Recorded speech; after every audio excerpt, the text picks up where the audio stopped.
Kitty say raw boo-boo.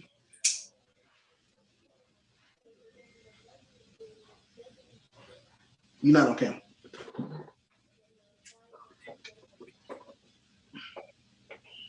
Okay, thank you.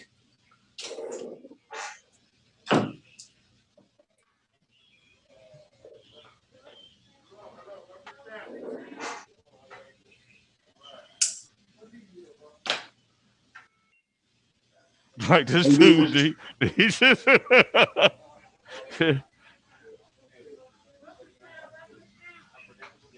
hey, he needs your no. He needs your Wi-Fi. Are you gonna do your hotspot? Yeah.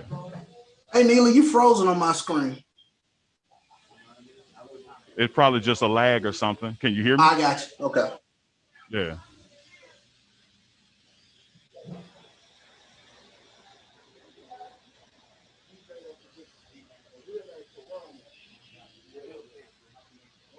Waiting on the word, AD. He muted, so I don't know if he's saying something to us. Oh,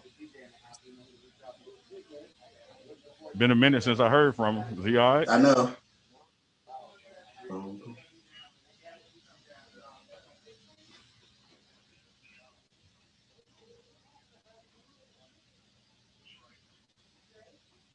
Yeah. Yeah. Yeah.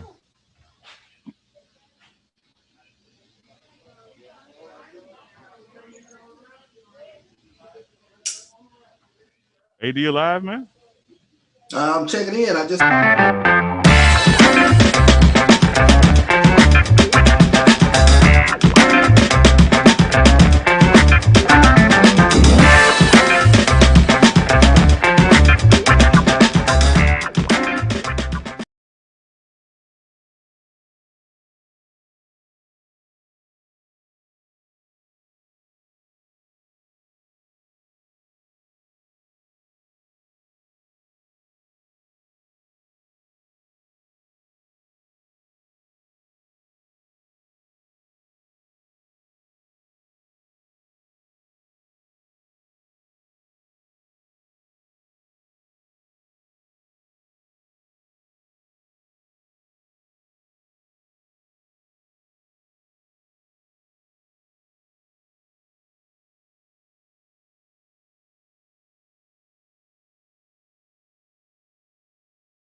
morning, and welcome to a very special episode of Tiger Talk with the 1400 Club. We come to you today live via Black College Sports Network from a place that is a landmark, an institution around the Jackson State University community. I'm Charles Bishop here with my man Neely. Neely, you are at the location of choice today. Talk to us about where you're from, my buddy. Hey man, first of all, there is no more of an iconic institution in HBCU world than Jackson State University.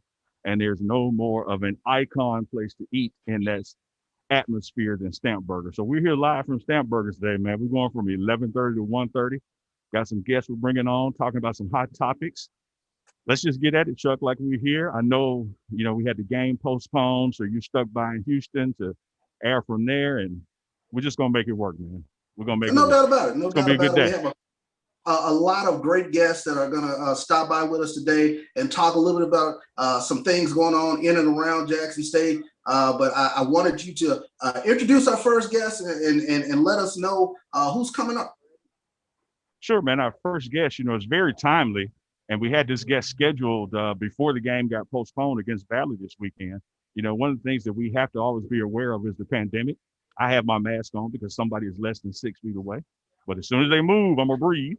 So our first guest, man, is an expert in this area, JSU graduate, Dr. Victor Sutton with the Mississippi Department of Health, and actually the director of preventive health. And so he's doing a lot of efforts in the Black community as it relates to COVID-19. Want to bring him on, just have a quick talk about what can we expect going forward from this pandemic.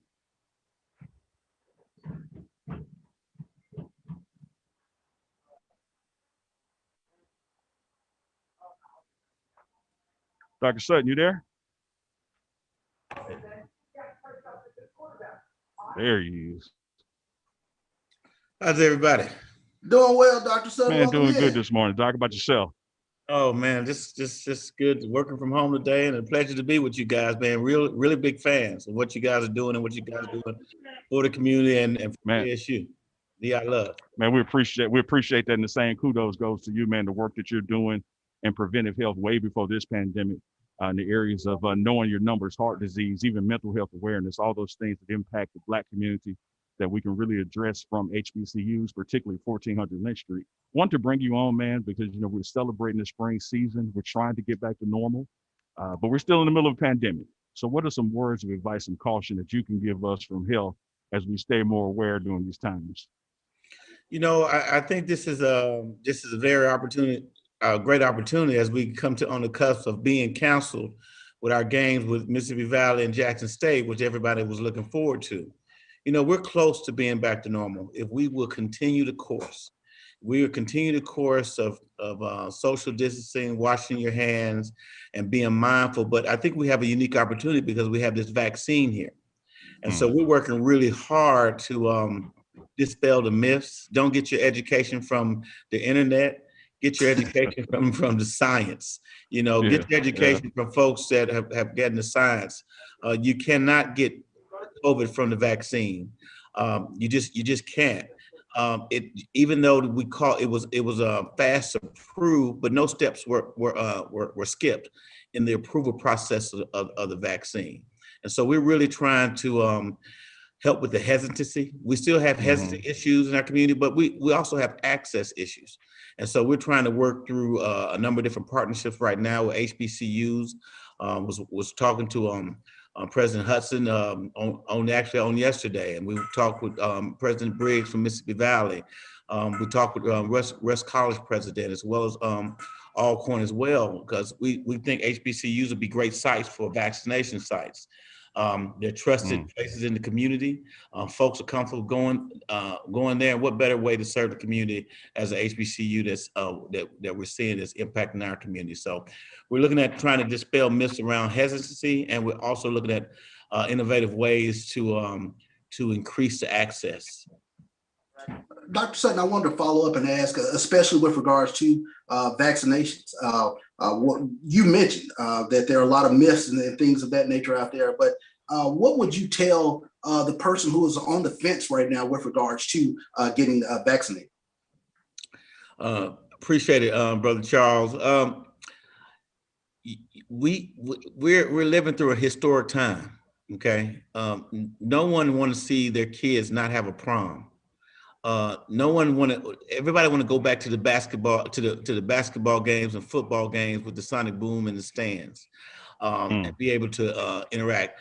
Our way back to normalcy, okay, is this vaccine.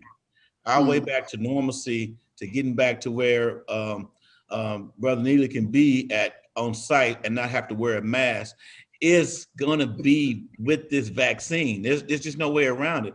And so we got to have a certain amount of folks in the community, a certain amount of folks around to have this, to get this herd immunity. But it's going to take folks being responsible and getting that vaccine. It's safe. I've had it.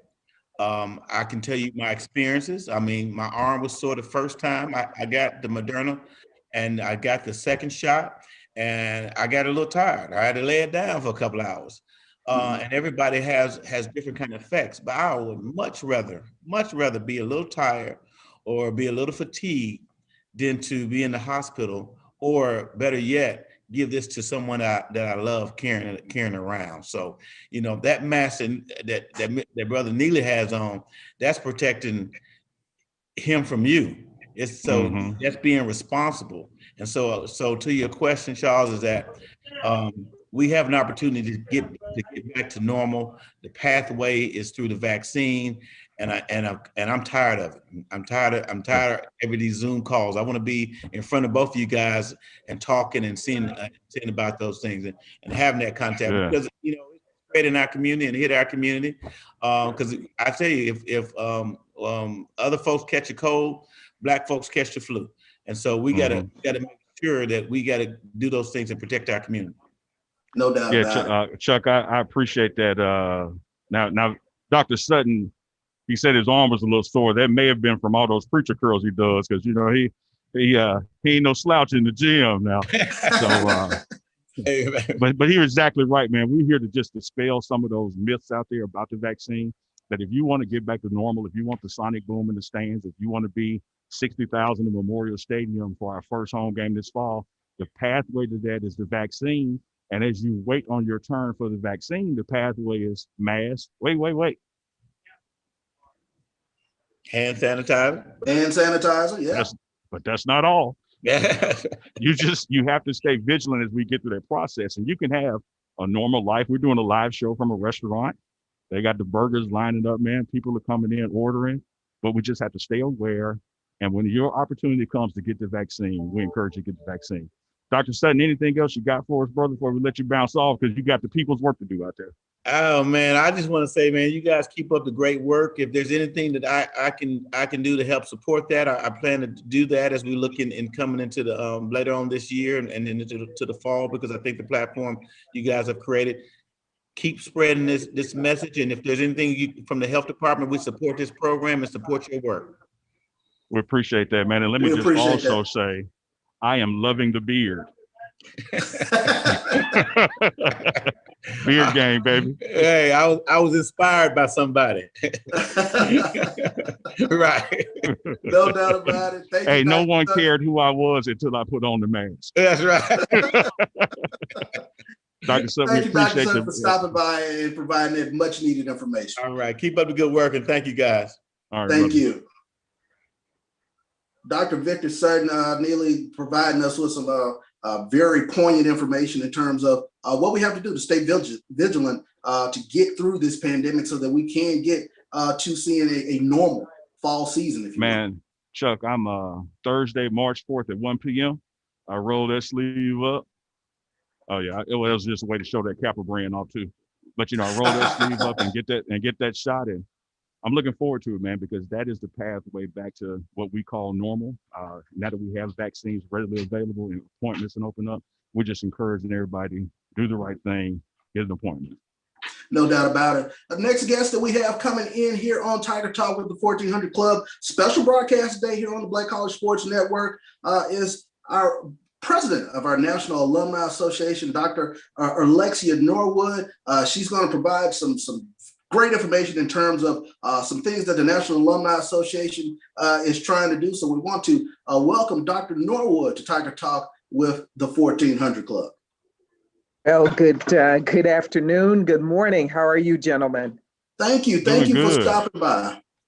Oh, you know, Dr. pleasure. Norwood, you guys are doing so much with the National Alumni Association. We want to give you a platform and an opportunity to kind of talk about some of those things right now, that some incentives that I guess the National Alumni Association is trying to do. Well, thank you. Well, thank you for the opportunity, and I just want to thank you, gentlemen, for the work that you're doing as well with our Alumni Association and with our institution. JSU is the 6th largest HBCU in the country, and we continue to do significant work, with the major work that we do being that of educating brilliant young minds to go and make differences in the world wherever they are. So I'm really grateful that we've got 50,000 plus alumni across the world, making a difference for JSU and making a difference for students. Two things I really want to share with you today are one, I want to give an update of what's occurring on our campus with our students. And secondly, I want to talk a little bit about what JSU NAA is doing for our top 3 priorities, and look for how all of you hopefully can join us with those priorities. So number one, with the weather that's been occurring across the country, especially in Texas and in Jackson, our students are on campus and they are safe.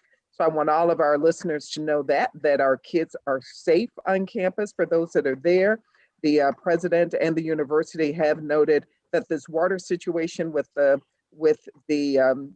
students and with the city is lasting a bit longer than anticipated. So our students are being allowed the opportunity to go home and to continue their virtual learning. So we're all making sure that there's water, there's plenty of showers, portable showers and restrooms for our students, while for those that are on campus. And JSU NAA just donated over 4,000 bottles of water on campus for this week for our students. So I want to say thank you to all of our alumni family and community that's done the very same, donated funds, donated water to our students, and to make a difference for those that are there on campus and our faculty and staff. JSU has also taken some of those waters and donated it back to the community, because we're in a community to make sure that not only are we taken care of, but those around us are taken care of. So I really appreciate that effort. And for those of you that are looking to see what else can be done in this time period, what else you can contribute, please know that you can reach out to the Development Foundation, our DIA, the Office of Institutional Advancement, with the VP Cohen. She can actually give some guidance for exactly what it is that our students may need going forward. So there's always a need to make sure our kids get a quality education and that there are funds available for them, as well as things for our pantry and so forth. So I just want to make sure that for all of you that are listening, please continue to look out for whatever it is that you can do to help our residents in Texas, as well as our students on campus. Thank you so much for what you do, Dr. Norwood. Go ahead, Neil. Yeah, I was going to just say the same thing, just echo that we appreciate your leadership in these trying times, that we've had to go through a pandemic, through ice storms, through school being virtual, and the National Alumni Association has been there every step of the way to get involved with the students, the student athletes, to make sure that they are the number one priority, the number one customer base. So, what can folks do to further help the cause? When's our next membership drive? How do people join up? And you don't have to actually have gone to Jackson State to be a member of the Alumni Association. That check is going to deposit the same. So how do we get more people involved, Dr. Norwood? Oh, you just blessed me. That's right. If you care about kids and you care about an education, you can become a member of the JSU National Alumni Association. Please go to jsunaa.org and sign up. Our membership dues are $50. That goes to help all of our efforts that the Alumni Association does for the university and for our students. So thank you for that. Please join and become active with the National Alumni Association. And these are our top 3 priorities for this year. so that you also have a reason to join us. We are raising $1 million. That's our goal, to raise $1 million for the JSU National Alumni Association endowment. That endowment helps our students across the world, even where we don't have chapters. So that's the purpose of our endowment. We are going to be working, and you're going to hear us talking about different efforts to raise $1 million for the JSU NAA endowment. That's number one. Number two, we're looking to make sure that all of our chapters, all 50 plus chapters that we have in existence across the country, that all of those chapters have an endowment in place for their area. So those endowments help local students who are living in Houston, Dallas, California, Los Angeles, Arizona, Mississippi, and all across the country, where we have chapters to help students locally to get funds for scholarships. And number three, the third priority with our organization is to get 8,000 plus students back on that JSU campus. You and I know how important it is that JSU continues to change and challenge minds and change lives. So we are going to help to get that enrollment back up to those numbers that we've had historically. So we think we have a great product because we know how to educate kids. We know that we have the right professors because they care beyond just the academics. And we think we've got the right alums who make sure that those funds are available for those students to get what they need when there's a deficit. So those are our three top priorities.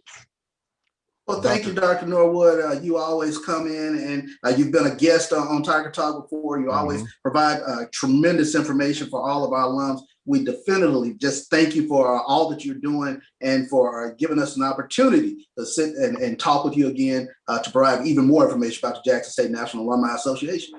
Thank you. Thank you, gentlemen. Thank you both. And thank you for the work that you do to make sure that our body continues to be informed.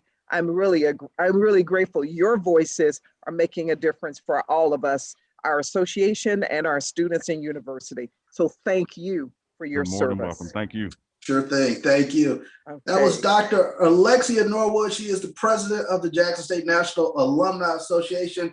Special broadcast today of Tiger Talk with the 1400 Club, the podcast live from an institution, Stamps Burgers. My man Neely, he's over there now. You're killing me over here because I can't imagine the smell. It's killing me, Chuck.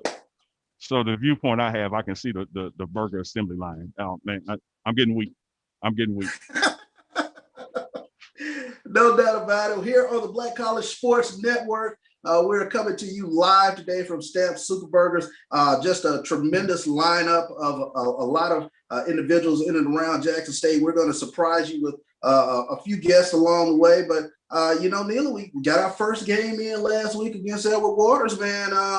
53-0. I'll take it. I will take that every day of the week. I think you said it on the live show we did from the game that we hit and exceeded expectations in the area of the game. So that's all you can ask for. And that's a new feeling for us because we've had some down years, and to go into a game and to make sure you check all those boxes on what we were able to do against that opponent, that's a win. That's definitely a win. We had a festive atmosphere despite the weather event that happened in Jackson last week. But I tell you what, the Jackson State faithful, they still turned out for this Jackson State football team. A lot of excitement in Jackson for this era, this Coach Prime era, if you will. Yeah. While we got you right there, Dr. Norwood, can you still hear me? Yes, I can. Yes. While you're still with us, give us your thoughts from the alumni perspective on this Coach Prime era. We're excited to have Coach Prime there, and that he's bringing not only new energy, but we're really grateful for the funds that are being brought in and for the students. It's with the focus being on our students. And we've got a history. JSU has a history of creating giants in the field of football. So this isn't new for us. We are used to having and creating NFL legends, and we've got quite a few of them. I think more than any other state, any other institution in the state of Mississippi. JSU, NAA, and Jackson State University has produced National Hall of Famers, including the five, right? Am I right, gentlemen? Do we have five? Four Hall of Famers. We got two more on the way. We got we have two more on the way. Yeah, we should have. Might be hearing from one of those today on you this show. You might be hearing from one of them today. Oh, I love it. I love it. Well, I here in Michigan, we have one, Lem Barney, who lives here. And I'm really grateful for the NFL Hall of Famer that does a lot with our Alumni Association, and that's Robert Brazil. Mr. Brazil is a powerhouse. Dr. Doom, yes. who represents JSU and represents us well. So look for him too when we have our midwinter conference that's coming up on March 13th. That'll be coming up in just a couple of weeks with a lot of special guests. So look to see even some actresses as a part of that. If you may remember Miss Ellis from the show, the Clark Sisters, who played the mother of the Clark Sisters. Yes, one of our special guests for Midwinter Conference on March 13th.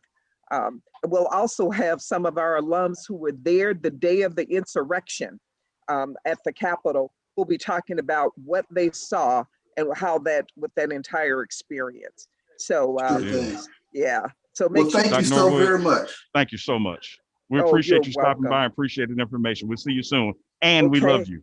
Oh, thank you. And I love you, gentlemen. Thank you so much. Yes, ma'am. Thank you. Bye-bye. Bye-bye. We got our next Chuck, guest queued up.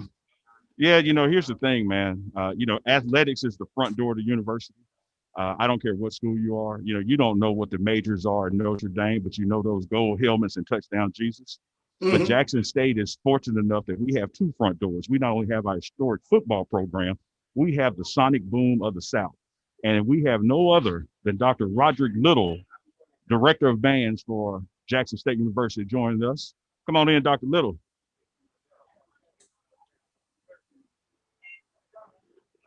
I see he's on mute there. Yeah, I know our boomers will love this anytime we get Dr. Little on. Yeah, man.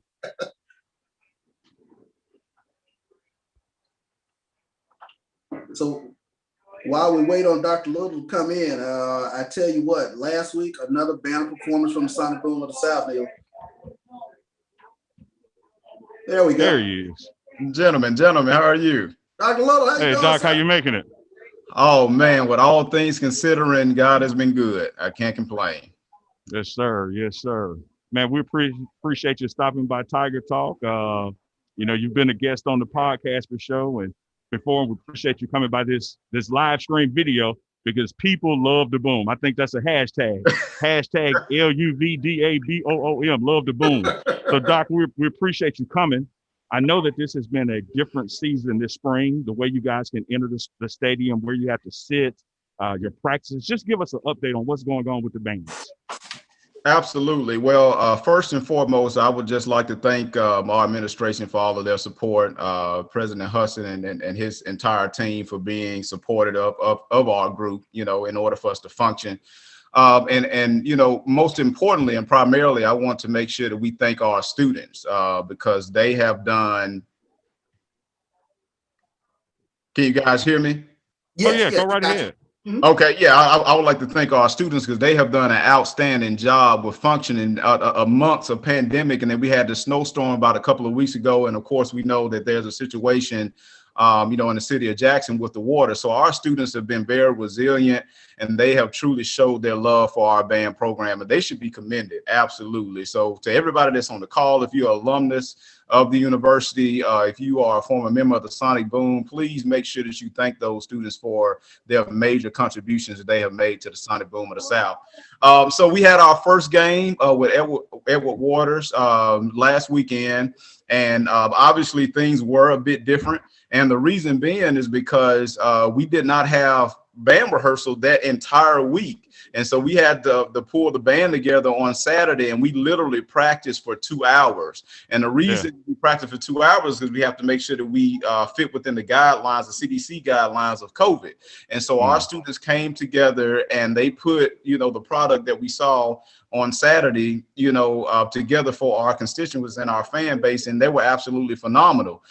In regards to marching into the stadium, again, we didn't practice that entire week. And what we like to do in the Sonic Boom of the South, we like to train, and we like to put our best foot forward. So if we're not doing it right, and if we don't have the opportunity to make sure that we practice, we're not going to do it at all. And so with that being said, that's why we didn't march into the stadium. And also too, when we marched out of the stadium, it tends to bring about large crowds. And so we have gotten that under control with our campus security. We've gotten it under control with the stadium now. So the next game, whatever that's going to be, the Sonic Boom will be marching in. And so we're very excited about that. And also, we will have a reputable amount of time to prepare for the game. And so, the fans can expect to hear more literature and repertoire from the band as well. So again, I just want all our fans to know that it was nothing short of amazing by just having the band there in general for the first game. Because again, as I mentioned, we just rehearsed for 2 hours, prior to game day. So moving forward, if God says the same in regards to the weather and we don't have any other natural disasters, we're going to be bringing the Sonic Boom of the South that everybody, knows and loves for the games moving forward. Dr. Doc, let me ask this question, because technology is kind of a gift and a curse, but with YouTube, is it tough being director of bands for the Sonic Boom to kind of reinvent yourself week in, week out? Absolutely. We have developed a pedigree in our band program to where our fans expect nothing, but the best. And that's a good thing. But however, it puts forth a lot of pressure on the staff and the students to make sure that we maintain that level of excellence while also being innovative. You can't do some of the same things over and over again and expect to continuously trot new ground. And so that's what we're all about in our band program. So YouTube is definitely a blessing and a curse. It's more so of a blessing because we can kind of reach out to people that otherwise wouldn't know about the Sonic Boom of the South. So, not just being known nationally, we want to be known globally as well, because that's how great our program is. That's how great our students are. So with that being said, YouTube is a blessing in that way. And it's also a curse because, we do have, a lot of critics of the band program, and rightfully so. So with that being said, we just take it all in stride and we use the platform more so for the positive aspect rather than the negative aspect. No doubt about it. Chuck, this might have been October, November, Dr. Little, I lose the dates, but I'm sitting at home on a Sunday afternoon and I get a text message from Coach Prime. And he says, Neely, I got to talk to Doc. And hey, Chuck, it's Jackson State, man. There's 200 docs up there.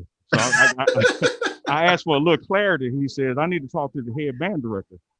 So I said, okay. I didn't have Dr. Little number of times, so I reached out to some folks. One of them standing right here, unpredictable. Just stick your head in real quick. So I text this guy right here, and I said, man, do you have Dr. Little's phone number? Because Coach Prime is trying to reach him. Long story short, I get them on the phone together. And Doc, I'm going somewhere with this. I saw recently, a couple of weeks ago, you and Coach Prime sitting down for that face-to-face meeting.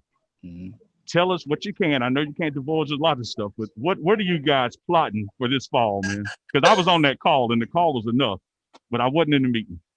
Right. So without going and giving away too much, basically what we have here at Jackson State is special, right? So we are on the cusp of creating something that has never been done before. So when you have a notable football coach, a Hall of Famer, coupled with a HBCU, so you got that ingredient, and then you have the mystique of the Sonic Boom of the South and what we bring to the university. We were basically talking about how we can merge both of those entities together to create something that the world has never seen before. And so we all know Coach Prime, he has that energy and he has that foresight. So he talked about some things that he would like for the band to do to kind of amp him up in the football team. And that's what we're there ultimately at the games to do, to support the football team. And so we just talked about some initial plans. And again, we plan to meet again, hopefully in the future, but we talked about some initial plans on what we can do to carve out how we're going to build this monument of the game day experience that we want to create at Jackson State University. So that's basically what that meeting was about, that initial meeting was about. Sure thing, Yes, Dr. sir. Little. Yes, sir. And You one know, more thing before we let you go, Dr. Little. We've seen the renderings of the building. Let the folks know what we can do to help raise the funds and awareness to get that project off the ground.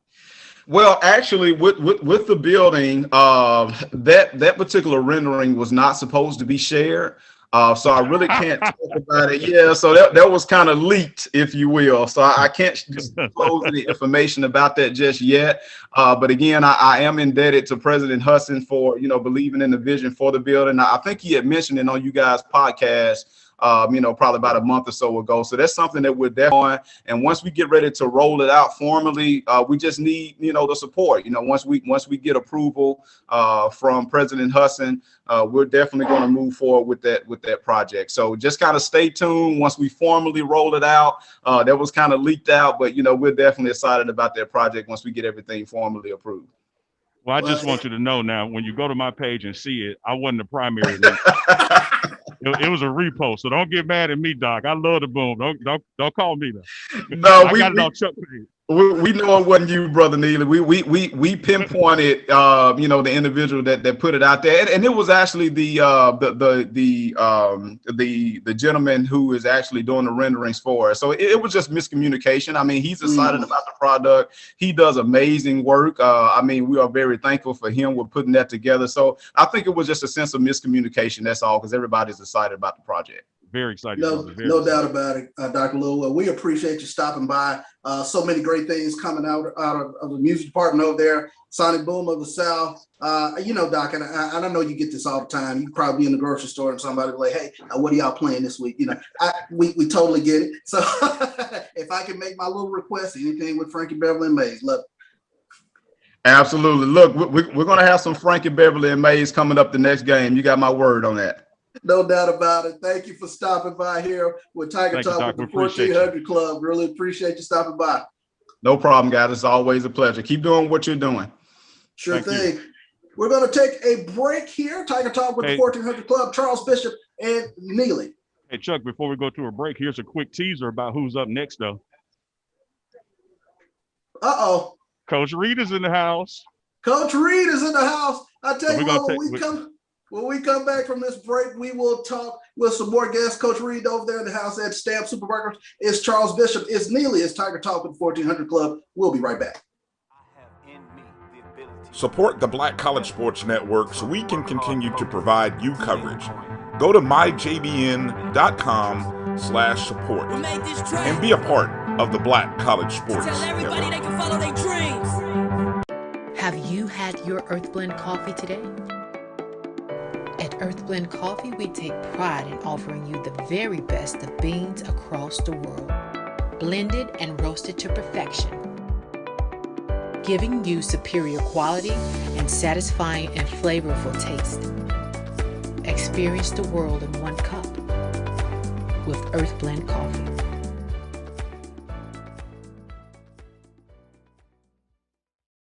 It's never too early to plant the seed, to share the tradition, and instill a sense of pride in your HBCU with your little ones. HBCU Pride and Joy Children's Boutique helps you share your school spirit with a wide selection of adorable kids apparel and accessories officially licensed from your favorite HBCU. Visit hbcupridejoy.com and follow us on all social media at HBCU Pride Joy on Facebook and Twitter.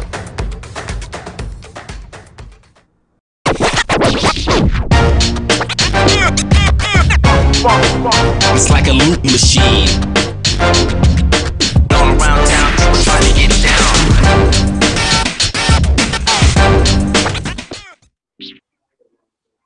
Hey, welcome back to Tiger Talk Live with the 1400 Club. We are at Stamps Superburgers. Exciting day here, man. The crowd is picking up. The burgers are lining up. But we got a next special guest here, Chuck, and I'm going to hand over my headphones. But watch this, though, because we are COVID aware. Got these. There you go. We're going to do the wipe down. We're going to hand the tour. One of her assistant coaches is here, Coach Ward. She's lining up on another device.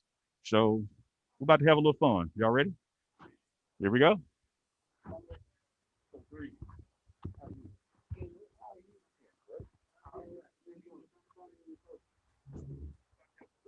Coach Reed, welcome back in. You are a frequent guest here on Tiger Talk with the 1400 Club. Welcome back in. Thank you. Thank you for having me. I love being with you guys. Y'all do such a great job. No doubt, we appreciate it. We're in that late part of February here, and we have rotation set. We have roles that have been defined. Talk a little bit about where your team is right now as we get ready for the SWAC tournament in a week and a half. Well, right now we're just trying to get back in the rhythm of things. You know, we set out before playing Grambling almost 2 weeks, and so it's just getting us back into that rhythm right now. I'm really proud of where our girls are. They fought through a lot of challenges, you know, with the snowstorm, with everything that happened with that, and being out of our facility, being out of their dorms and hotels. So I'm just really happy where they are, the focus that they have, and they just want to go get it at this point. So you know, we are excited, and we're pushing towards this conference tournament, which will be on March 10th, and so we're just trying to get ready for that. No doubt about it. We had a weather event amongst, with the pandemic as well, but you guys persevered and had a tremendous win on national TV, NBA TV. Talk a little bit about just trying to navigate these things in terms of trying to get that victory. Well, that week was so tough, you know, but God is so good because Grambling went through the same situation. They had as much as snow as we had. They didn't have practice. They didn't have water. You know, they had some of the same things we had. One thing that I think our girls, you know, did on their own was they went into the gym. You know, they walked to the gym because coaches couldn't drive to get there. They got workouts in on their own. They put themselves through an entire practice of an hour long, and they did weights with the strength and conditioning coach. They were determined to be great for that Grambling game and to have a great showing on NBA TV. And I was extremely proud of them. We could have gave up. We had no lights in the gym. We had no heat. It was playing basketball in 30, 40-degree weather, but the girls pushed through. And I told them, y'all, this is a testimony. You know, this is a testimony. One day we'll look back at this and say, this is what prepared us for tough times. And so, you know, it was really tough getting ready for that game. But nevertheless, everybody put their hard hats on and got with it. One thing we always we talk about yourself, we talk about the players, but I want to give some room right now to talk about your staff because they put in so much hard work in getting this team prepared night in, night out. Man, my staff does a great job. You know, when I'm at home with my son doing virtual school, my staff is at work, you know, preparing for the next game. They're at work working out players, getting the players better. You know, they're recruiting constantly, day and night, bringing in the best top recruits in the country. And that's what you want. You know, we weren't always where we are right now in terms of my staff. You know, people see the wins, and they see all the glory, but they don't really know the story. But when you're in the first year program, it's a lot that goes behind it. It's a lot of chemistry that you have to build, not just with your team, but with your staff as well. And I'm thankful that we finally got that chemistry built this year with my staff. They work great together. We have ups and downs, but everybody they motivate and encourage each other through it all. So I'm just proud of how hard they work for us. The program and the shift that's happening is not all me. It's not all my team. My staff has a big part in that as well. No doubt about it. Now, the pandemic being what it is, the schedule has been in flux. This weekend, our opponent is whom? Our opponent is Valley. Okay, our opponent is Mississippi Valley. Has there been discussion or do we know about the postponed games, whether they will be made up before the SWAC tournament? You know, a lot of teams have been trying to make up those games, and to be honest with you, you have to be strategic with it. Sure. If you play too much basketball, it's going to weaken you, it's going to fatigue you, and you won't be your best going into the conference tournament. And if you do that, you may have a misrepresentation in the conference tournament that may win and end up going to the NCAA tournament just because a good team fell out because of fatigue. So the commissioner has made a great point and a big stand on not making up COVID games. The schools who have to get 13 games in, they're trying their best to make those games up. But the ones who already have their 13 games, they're just kind of moving forward.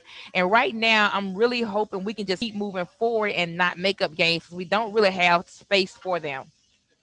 Sure thing. Well, Coach Reed, as always, we always thank you for stopping by a Tiger Talk with the 1400 Club. I can't see the mask. Is that Coach Ward over there beside you? That's Coach Ward. Okay, Coach Ward, well, welcome in. We really appreciate all the work that you do. You're a legend unto yourself, especially with Jackson Public Schools and everything that you've done, an author as well. But Coach Ward, talk to us a little bit about some of the things from a staff standpoint that you would love to see the players transition into as we get ready for the SWAC tournament. It's very important for us that we, just kind of stick together and just stay focused. We're getting ready to go down a big stretch right now. And it's very important that the girls are just continuously locked in. I mean, they're doing a phenomenal job. Us as coaches, we are really trying to make sure that we continue to back Coach Reed and make sure that we're, just there, being a backbone for it. And it's just important for us to just stay together. We have a lot of basketball to play. We have a lot of opportunities and a lot of great things to go and get. And so it's very important for us that we stay together during this time. No doubt. Coach Reed, Coach Ward, thank you once again for stopping by the Tiger Talk with the 1400 Club. You're always welcome. You always provide such great insight into the Lady Tiger basketball program. Thank you so much. Go Tigers. Go Tigers. No doubt about it. Well, I tell you what, we're waiting on Neely and our next guest. I think we got DJ IE is in the waiting room, Neely.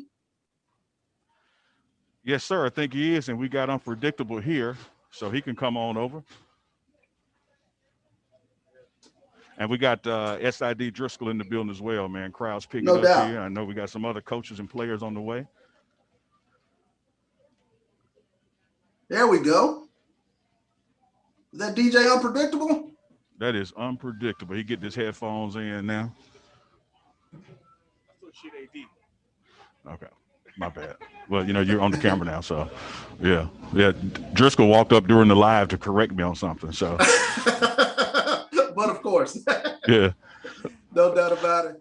DJ Unpredictable, man, welcome back in to Tiger Talk with the 1400 Club.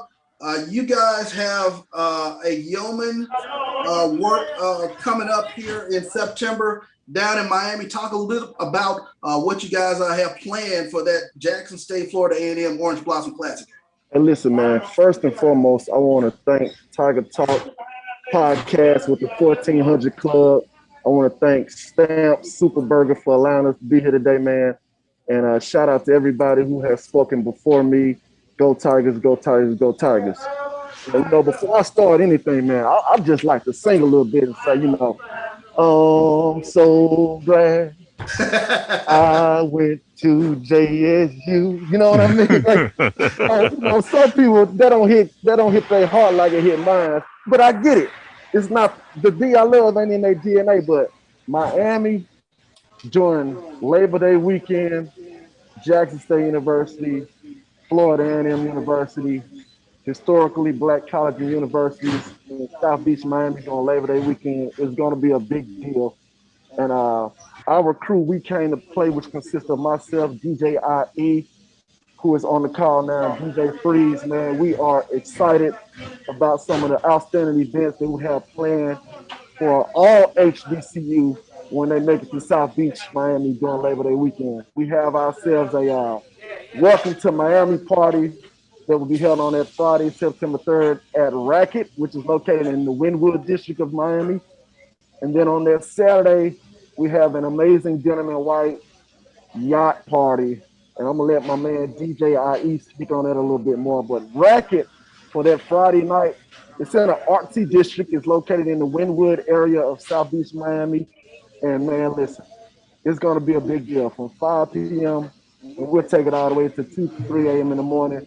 Our website is where you need to go visit and get your weekend passes today.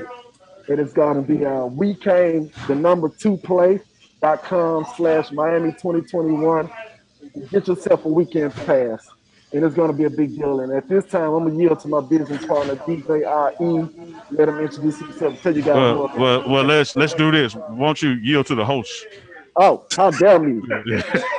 I will yield to the host over this way or this way. Yeah. Hey, hey man, look at you. I fight y'all over unpredictable. Somebody walk here right now and say I don't like unpredictable. They got to fight. They got to fight both of us. So we got DJ IE has joined. IE, give me a thumbs up if you can hear me. You there? There he is. There he is. So look, man, you know, you guys have put together these events over multiple homecomings, multiple years. Now we have this Labor Day Orange Blossom Classic in Miami taking place. I know it's February, but it'll be September before we know it. What do people need to do to get ready, and what can they expect? Well, Miami, as anything that we've done in the past, man, we just trying to do our best to bring the best experience to JSU alumni and friends. We want everybody to come down there to Miami and enjoy themselves and have a good time. Let's make some memories that we will never forget and take with us throughout our lifetime. Like Jackson State came to Miami, and we painted the town blue and white and a splash of red, and it'll never be the same after we leave. Never. And now part of y'all's partnership, you got these events, but standing here to my right, this fella also is the game day DJ during the game, so we don't want to leave that part out. So Karamu DJ Unpredictable. Talk to us about how all this came together, game day DJ and keeping the crowd live, because you were a drum major in the boom. Yeah. So we know we got the sonic boom, but you're filling in those gaps, DJing, and now kicking off these major events. Right. So listen, man, shout out to our outstanding athletic director, Ashley Robinson, and his team. And Dennis will be coming up shortly. But listen, man, that team of people, they get it. Game day pageantry. That's what it's all about, man. They brought us together in a room and said, this is what we want to do. And we have been doing it for the last 2 to 3 years. And the fans are starting to catch on. It's all about that energy that we can relay down to our fans that send it down to the football team to make it an intimidating situation for our opponents. So we got some good things coming from the Jumbotron, sound effects. We got visuals. We got DJ in the press box playing all of today's hit records. Whatever we got to do to get the fans fired up, to send that energy down to the football team, that's what we're going to do, man. And Ashley Robinson and his team, and I'm just happy to be a part of it. Good stuff. No doubt about it. Good stuff, man. Well, hey. DJ Unpredictable, DJ IE, man, thank you guys for stopping in with Tiger Talk with the 1400 Club. The live broadcast coming to you today from the Black College Sports Network. Also coming from Stamps Superburgers, where my partner, Neely, is camped out. He has other guests over there with him. Who else is over there with you, Neely? Hey, man, we got a lot. We got Driscoll is coming up next. He's going to come on Karamu on Unpredictable's feed right there. So we just got a lot going on, man. The crowd is picking. Let me do this, Chuck. Let me do this. Watch this. You see them burgers getting made back there, man? Do you see that? Yes. Phil Stamps, wave your hand. Yeah. Al Stamps, wave your hand. Yeah, man, we just here, man. The crowd is coming on in. So if you're in Jackson, come on to Stamps Superburgers, grab lunch. Don't want to forget our killer sponsors out there. Chambers and Gaylord Law Firm stepped up and sponsored today. Churchill Smoke Shop, of course, Stamp Burgers, where we are. And we're going to be taking this show on game weeks live each week to different Black businesses, particularly those that are near and dear to JSU. So, Chuck, we're here. Man, somebody grown daughter going to hug me tonight, and it's going to be a mixture of Bond No. 9 and Stamp Burgers, because that's all I got on right now. Thank you, Neely. Hey, man, look, how long can you trust me on a live broadcast? You know something was coming. Well, I tell you what, we have Stamps is definitely a landmark. It is a landmark. It is an institution in Jackson, right in the Jackson State community, if you will. It is where so many of us, Friday after class, we'd stop by Stamps Superburgers and get us a burger going into the weekend, or game day. You get your burger, you head down to the stadium. So it is great to be broadcasting from a place that is near and dear to so many of our hearts. Yes, sir. And we have with us now, man, the associate. Don't pay attention to that name down there. It says Karamu Cunning, but this is not DJ Unpredictable. This is the other unpredictable. Dennis Driscoll, ladies and gentlemen, Associate Athletic Director, Jackson State University. Dennis, welcome again to Tiger Talk with the 1400 Club. Chuck, take it away with him. No doubt about it, Dennis. I mean, you wear so many hats in terms of being Associate Athletic Director. What are the things, we know we had the cancellation with the football game, but there are other sports that are being played in Jackson this weekend. Talk a little bit about that. Well, tonight at 6 p.m., we got baseball, home opener, a 3-game non-conference set against UAPB. 6 o'clock tonight, 6 o'clock tomorrow, 1 o'clock on Sunday. So we've been busy preparing for that.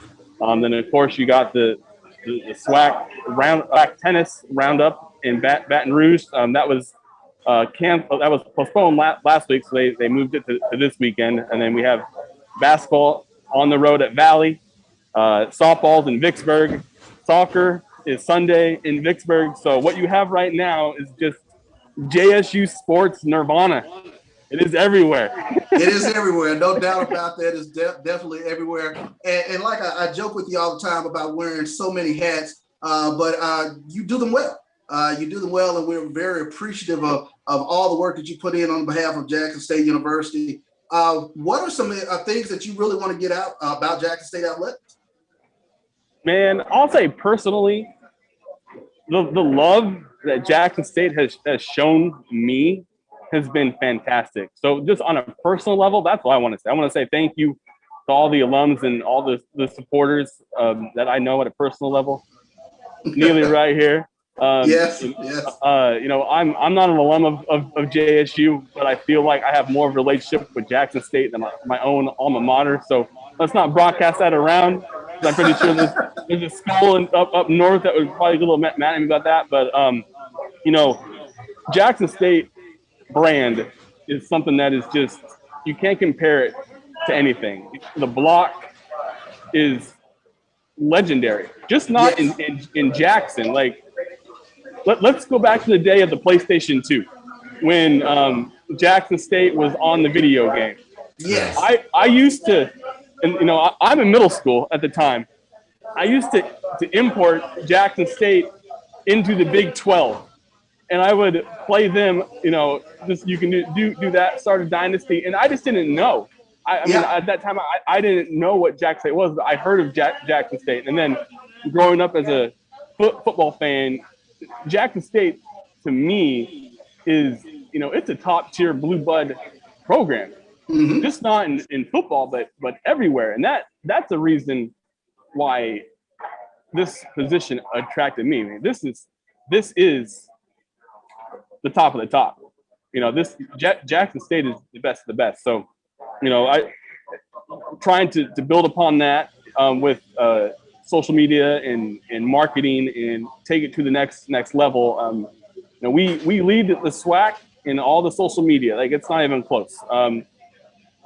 Last year at this time, there was a conference on campus with all the alumni associates across the country, and we were behind Southern in Facebook likes. They had us, but we have surpassed Southern. So we lead in Facebook, Twitter, and Instagram. We lead it all. It's not even close. So we're just the best of the best, and you know, it's just a privilege to work with the coaches and our student athletes to promote that message, because the I love just means so much to so many people. Yes, sir. Well said, Dennis. You know, we only got one more hurdle to cross as far as our numbers, and that's when we surpass Charles Bishop's only fan page subscriptions. Once you get more, I had to get him. So Dennis, you know, we got our first home game behind us. We had a second one coming, and it got postponed due to COVID issues. Give us some of those lessons learned from that first week. You know, Chuck and I, man, we were very complimentary of the process. You know, we had to get there early for COVID testing so you could be on the field. Everything was safe and secure as possible. But what are some of those things? We've heard some people have some issues with the ticketing process and checking in. What are some of the things that we're now got to work on for these next home games? I think overall we got to stay patient with the process. Amen. COVID-19, the pandemic, has definitely changed how we have to proceed on a game day. operational standpoint. So for us, we arrive earlier than we have in the past, get everything in position. We just need to dot our I's and cross our T's, and just move on from that standpoint. I think what you're going to see at the Valley game, you're going to see some more security. I mean that. Of course. That's from that standpoint. Sure. Yeah. No, you're good. You're good. Yeah, good stuff, man. Good stuff. We just had a little feed. Hey, man, we're in a restaurant live and the crowd is picking up, so we're going to have some signal interruptions here and there. No doubt. I can hear it. It's all good. You're still coming through clear. Dennis, I wanted to say you've been a tremendous friend to the podcast in terms of all the things that you've done in terms of helping us secure guests and helping us secure guests in the athletic department. Very complimentary of you. Very, very thankful for how you've helped the Tiger Talk podcast grows. Sure. Myself, Neely, D-Court, C. Corey Collins, you've been a tremendous asset in terms of helping us move forward with this podcast that has really taken off. I appreciate that, Charles. You're my favorite guy. Don't tell this guy that, but you're my favorite guy. No doubt about it. I just had the benefit of proximity. I know Chuck is the favorite, but Chuck is in Houston. I can reach out. Watch this. I'm on my screen, but I can reach out and touch Dennis on his. So it's hard to beat boots on the ground, man. But I echo that, Dennis, man. It's a pleasure to work with you and A.D. Robinson. You guys are not just open doors and open hearts to us, but to the entire fan base. I've had people call me and say, "Hey, man, can you get me this meeting athletics?" Like, call the number. Go knock on the door. Like, these guys are not hiding from anybody. They talk about challenging and difficult issues up front. So it's a pleasure to work with this team, and I'm just looking forward to getting past the rest of this spring season, get this spring SWAC championship in football, get one in men's and women's basketball and baseball and volleyball. Volleyball team is rolling. I know a lot of emphasis is on football. Understandably so, but this guy right here, man, his team, they run all of athletics, and everybody is hitting this crescendo. So baseball is about to get underway. This is a busy man. I appreciate you taking that time out, Dennis, to come hang out with us. Have you ever had a Stamp Burger? Oh, I've had several. This is I'm a burger, look, you can't see it here, but I got a gut, and it's because of hamburgers. I'm a hamburger guy. I love hamburgers. When I arrived here almost 3 years ago, that first week, I came down here because I got on Google and I was like, best burger joints in Jackson, and Stamps #1. So I made it here pretty quickly. Good deal. No doubt about it. Stamps is definitely the diet buster, if you will. Dennis, before you leave, tell us about your staff and who works with you. I have a great staff. I wouldn't trade them at all for anyone. Blake Weir, he's the assistant director of athletic communications. He assists me in getting all the information and news out. I know he's been working really, really hard. And I appreciate him very, very much. James Motley, he's our marketing coordinator. So the cool graphics you see out there, he's the one that does those. We have a couple interns that work with us, Brianna May.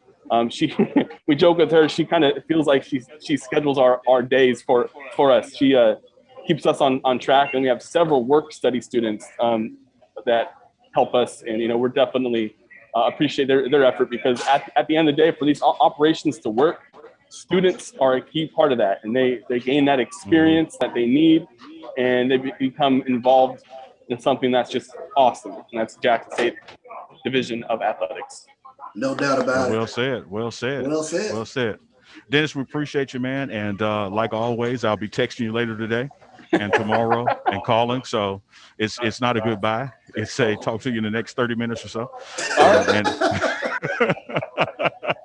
Charles. Thank you, Dennis. Charles. No doubt. Appreciate it, buddy. All right, man. All right. Hey, Chuck, our next guests are here.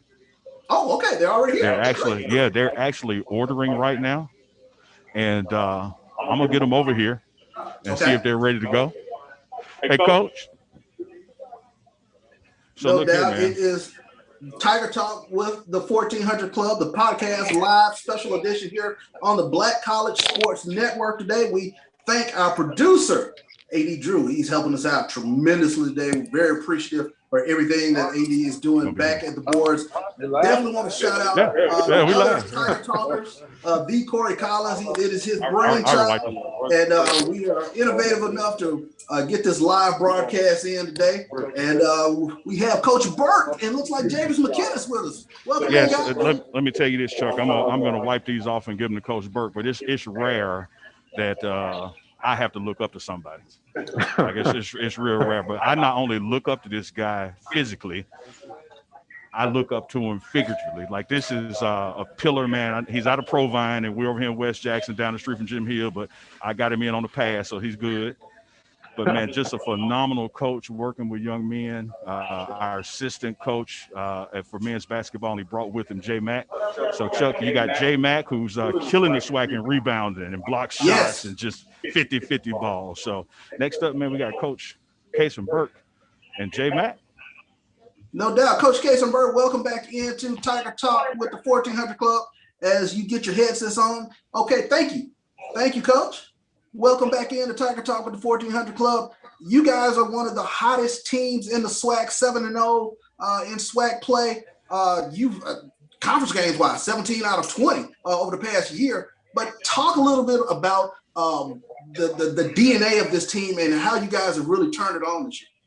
The DNA of this team is just consistent effort and energy that we try to bring every night. The preparation that we try to put into every game that we come out and play is the main thing that we always stress. And so we want our guys to be prepared. We want our guys to be ready. We want our guys to be focused. And so they've been doing a tremendous job executing all of that for us and continue to prepare and playing with a lot of energy and a lot of effort.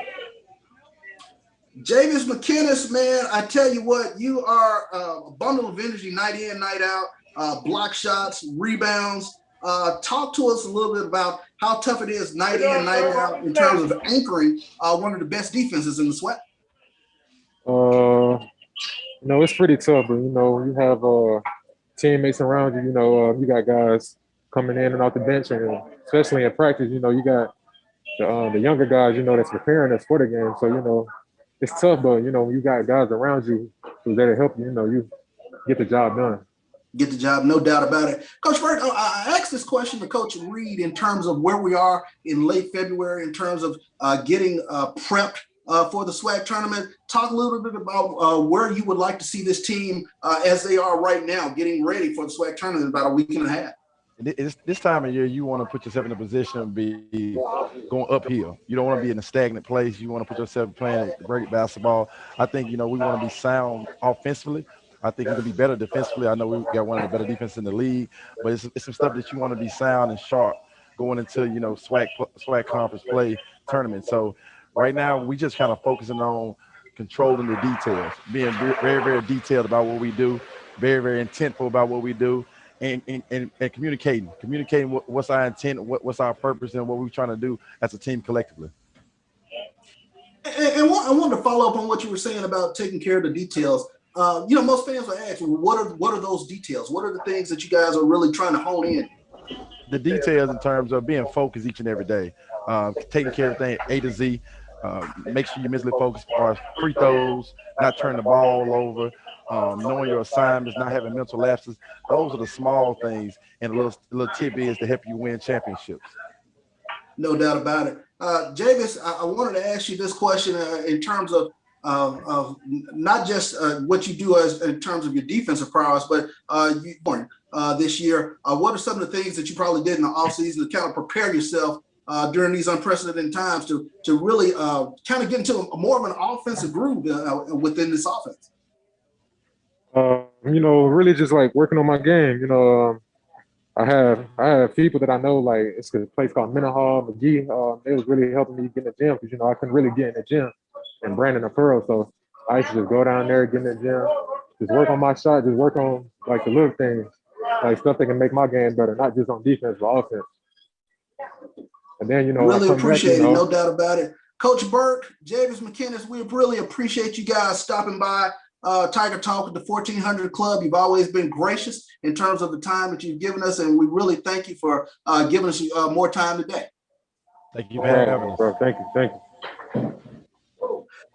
So thank you. Here, Tiger Talk here on the Black College Sports Network, Charles Bishop and Neely. We're going to take a quick break. We'll come back with some more guests. We might have a surprise or two down the line, but we're going to take a break here. Tiger Talk at 1400 Club here on the Black College Sports Network.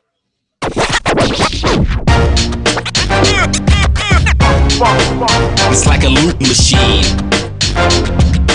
All around town, people trying to get down.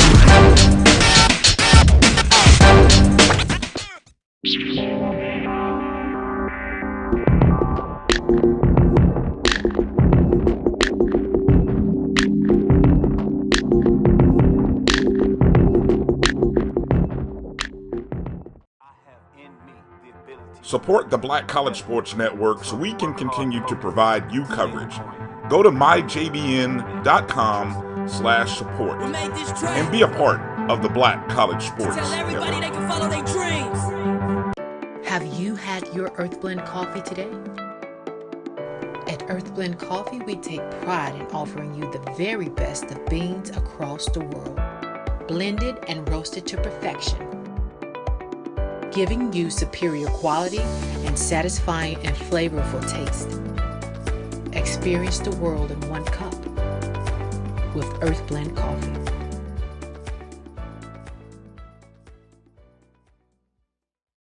It's never too early to plant the seed, to share the tradition, and instill a sense of pride in your HBCU with your little ones. HBCU Pride and Joy Children's Boutique helps you share your school spirit with a wide selection of adorable kids apparel and accessories officially licensed from your favorite HBCU. Visit hbcupridejoy.com and follow us on all social media at HBCU Pride Joy on Facebook and Twitter.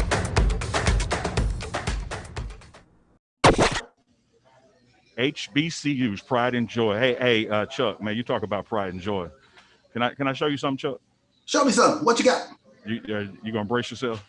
Okay. Like I shouldn't do this, but Chuck, look at that assembly line back there, man. Yeah, man, you're killing me. You know that? Man, them things are rolling out there, man. Rolling. You know what we should do, Chuck? We should get Phil Stamps Jr. over here in a second to talk. He's with a customer right now, but we'll bring him over, let him talk about the history of Stamps. I also want to point out some of our other sponsors, man.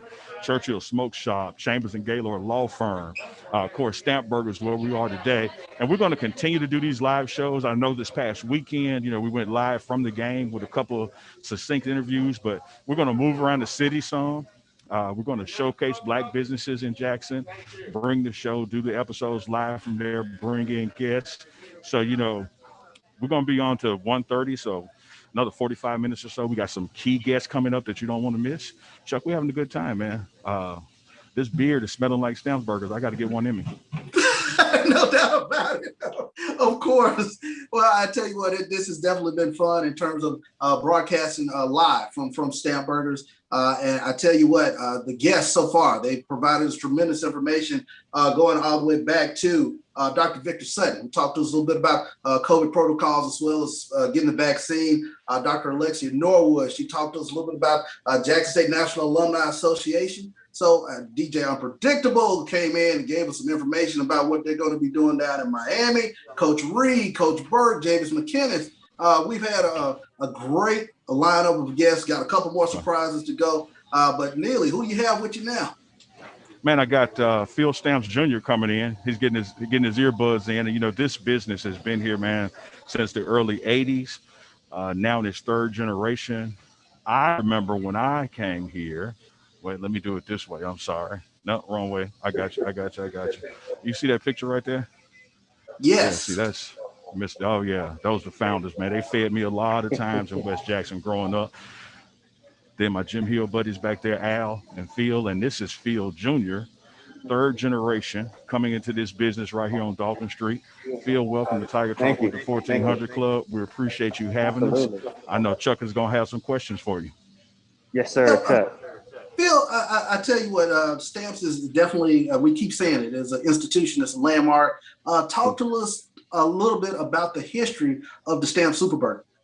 Yeah, absolutely, man. As Neely stated, it started with a vision from my grandfather. We initially were a small grocery and meat market, and my grandfather and my grandmother had a vision to transform that grocery store into a restaurant. And one day he came to the store, wanted a really, really good burger, whipped up something, man, and it was phenomenal. Shared it with the community. The community shared the love, and the word spread, and we became Stamps Superburgers officially by 1986. And one of the great things about being community oriented, we've always had an opportunity to embrace Jackson State, and so excited about all of the things that are happening, not only with the community but with the school, and excited about great relationships like the relationship that we have with Neely and the relationship that we're building with you all in Tiger Talk. Because we want to continue to grow those relationships and continue to be a part of everything that's happening at Jackson State and with the Jackson community as well. So definitely appreciate you all being here for sure. Man, we appreciate you opening the doors, Phil Jr. PJ, as I know him. Since I think he's taller than me now too, man. I got to start eating my vitamins or something. PJ, one of the things I've seen you focus on as you talk about the relationship with West Jackson and Jackson State is the hiring of JSU students. So talk to us about the importance of not only drawing from that school as a customer base, but wanting to employ them as well. Absolutely. Absolutely. We consider Stamps a place that provides a sense of place. When people come to the city, when people come to Mississippi, they actually look to come to Stamps. And we want to make sure that we are providing that type of exposure, not only for us, but for also the people in the community and the students in the community. We want to also create avenues for them to pursue their dreams. For folks who want to be media majors or communication majors or management, we want to give them opportunities for first-time jobs, but also, again, avenues where they can matriculate and become a restaurant manager, a regional manager, a chief financial officer, right? We want to make sure that they have that platform and the ability to take that first step, and that first step can be right down the street. Well, I tell you what, Phil, we appreciate you for opening up your doors and opening up your arms to Tiger Talk with the 1400 Club, and for being there for us today. We are so appreciative for everything that Stamps Superburgers does within the community in and around Jackson State. Kudos to you, man. Thank you. I'm definitely glad you all stopped by the school. And I tell you what, you see that young lady right there, Miss Price. Yeah, she posted on the live feed that she was coming. Okay.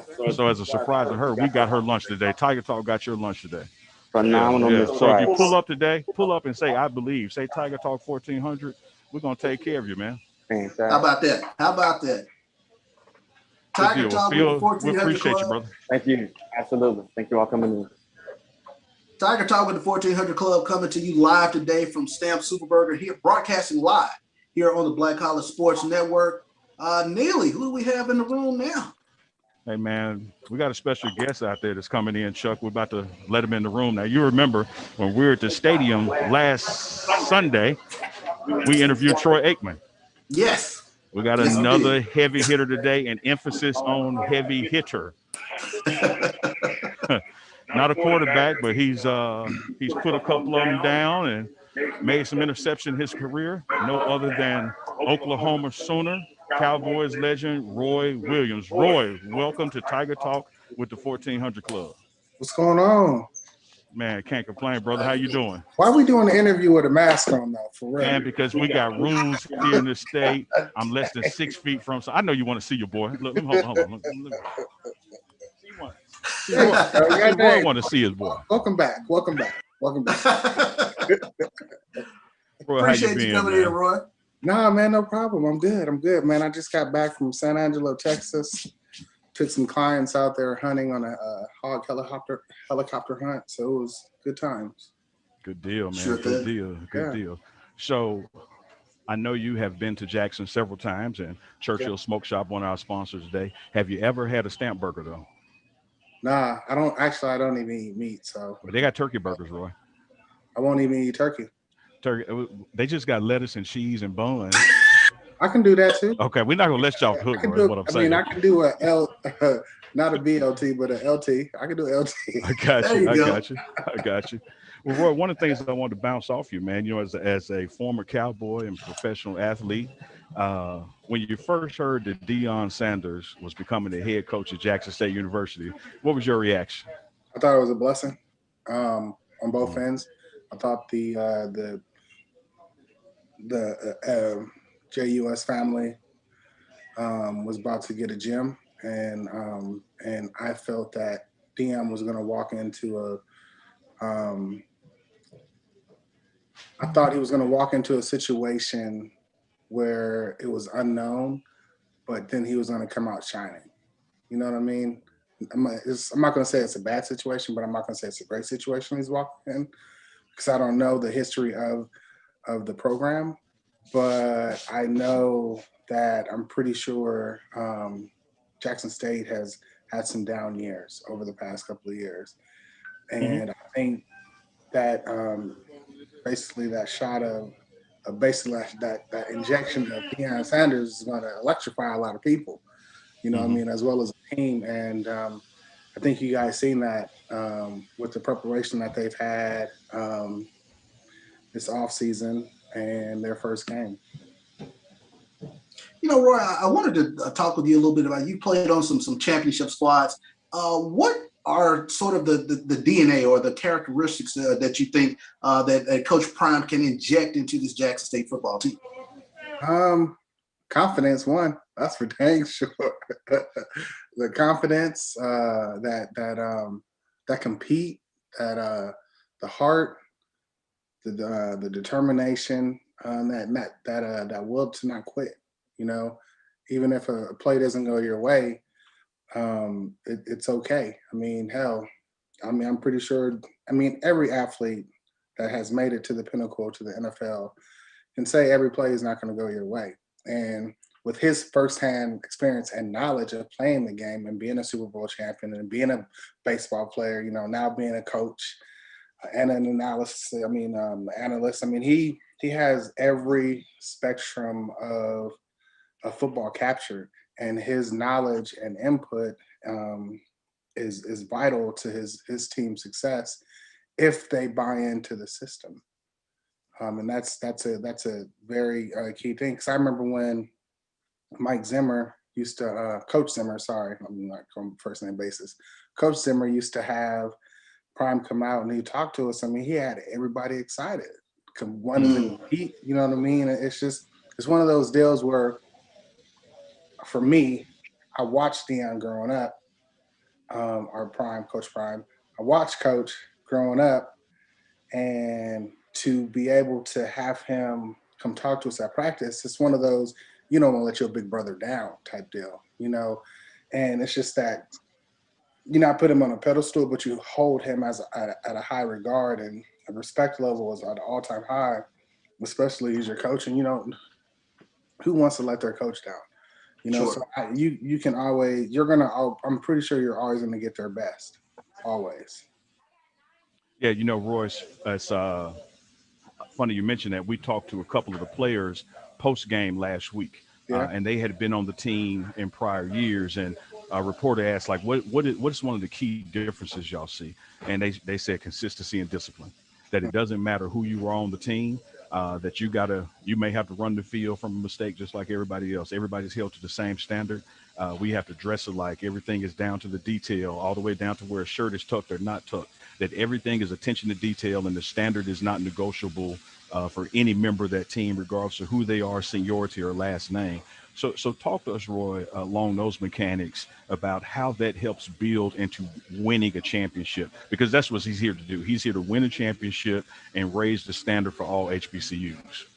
I mean, that it's all about when you're talking about the little things. I remember, I think Ed Reed did an interview, and he was talking about picking up trash and the tape from being your ankles getting taped, and making sure people threw that away on their championship when they had their championship run. And It's like it's the little things. It's no one else's job to pick up something after yourselves, as well as film preparation, as doing your weight room and doing your schoolwork. I mean, it's the little things and the little details that are going to help you guys, help anyone win a championship. And so, I mean, and those are biblical principles, you know, discipline and consistency.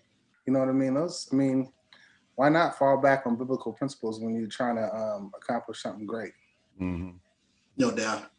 You know, Roy, a lot of fans, a lot of Dallas Cowboy fans, fans of the NFL. Tell your fans what you're doing nowadays post football.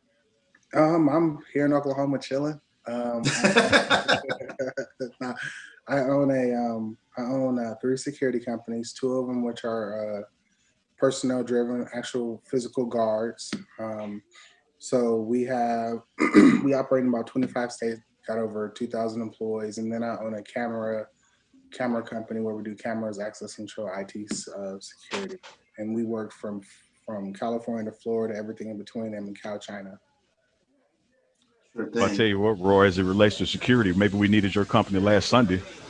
Yeah. So we got to sit down and have some conversations, man. I mean, like this could.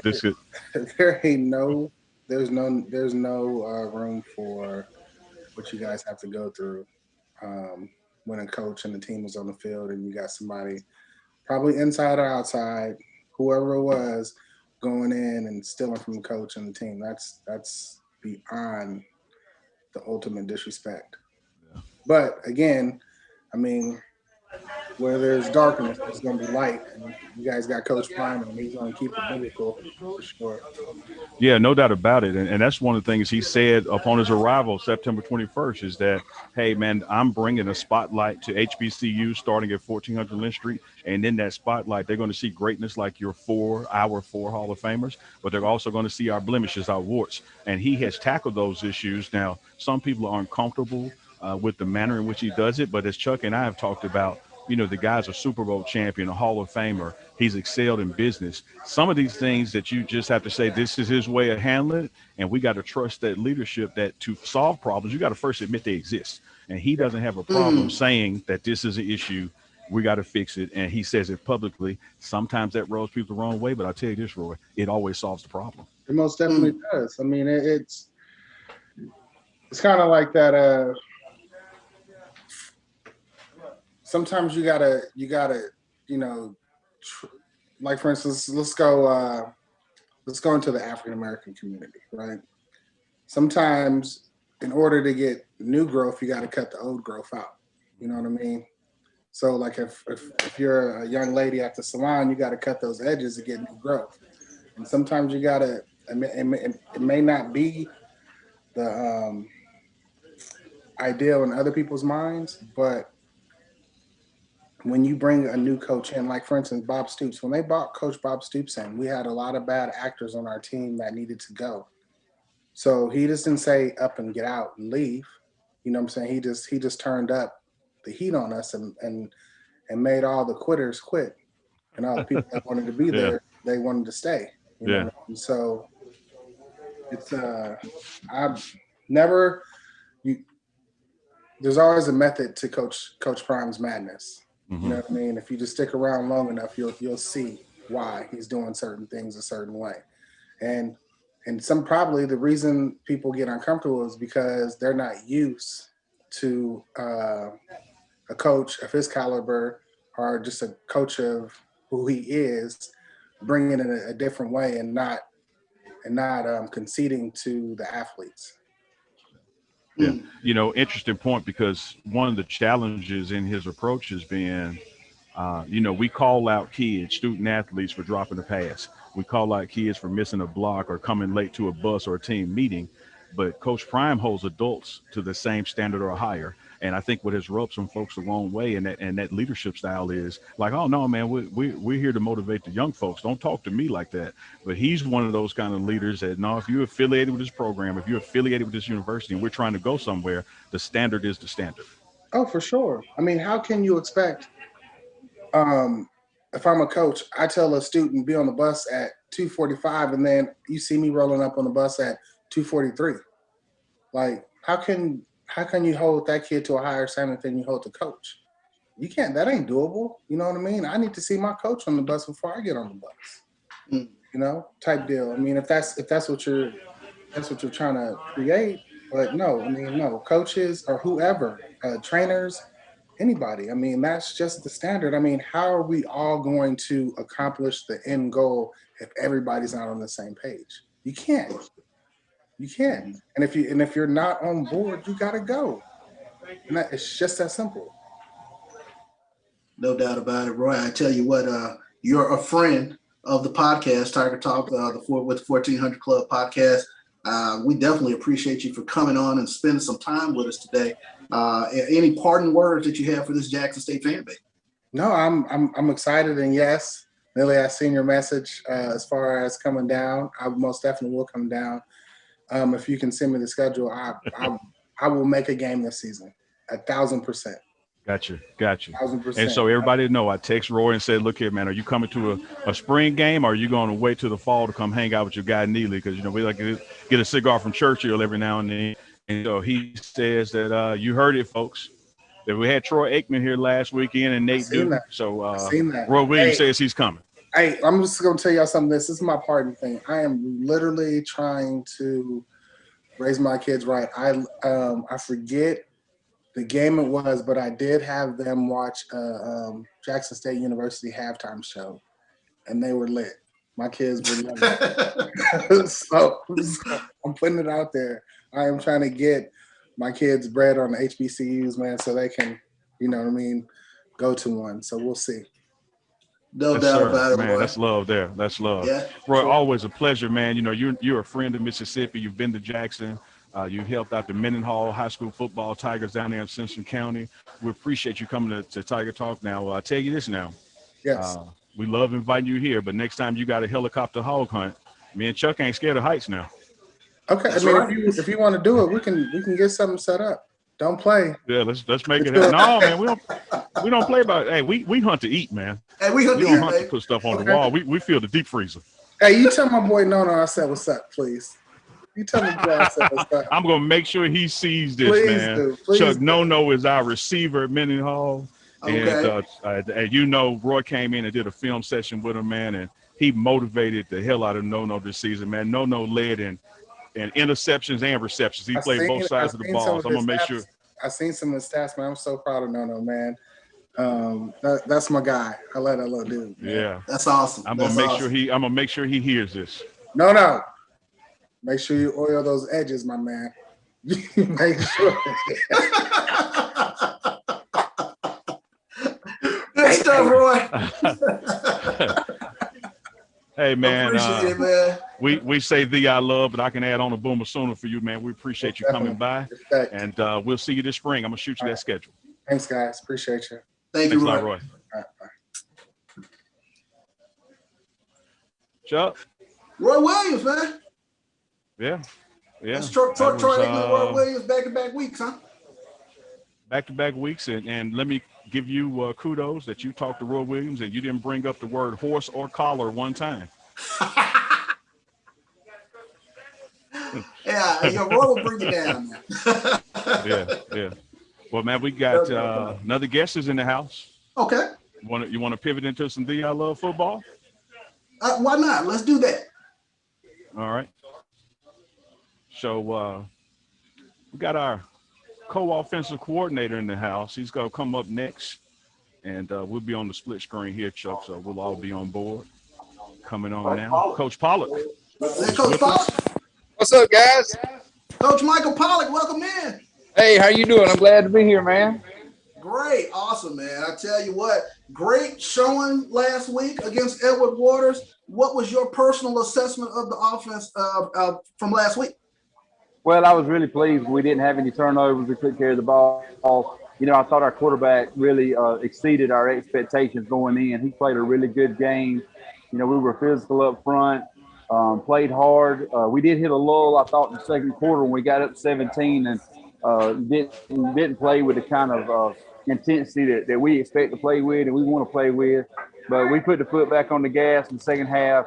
And I thought our guys, I tell you what, for a first game, new coaching staff, and then having a week where we didn't really get to go outside and practice. We had more or less walkthroughs inside the whole week, not really being able to time up with our passing game and stuff. I was real happy with the performance. No doubt. Coach, I got to tell you, man, we got some passionate fans. And our fan base is going to look at that 53 points and say, well, why not 60? Well, we you know what? That's not a bad thing. I'm kind of used to that. We some places I've been, fans are the same way. They want more points, and we wanted more points. We felt like we left 21 points on the board, on the field that should have been on the board.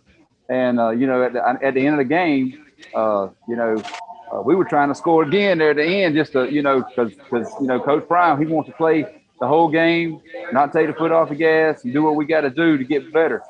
Use every opportunity. We used that opportunity at the end of the game where, we were working on our 2-minute drill, trying to get ourselves ready for in a situation where we do have to get the ball down in under a minute and a half and get a field goal or a touchdown to win.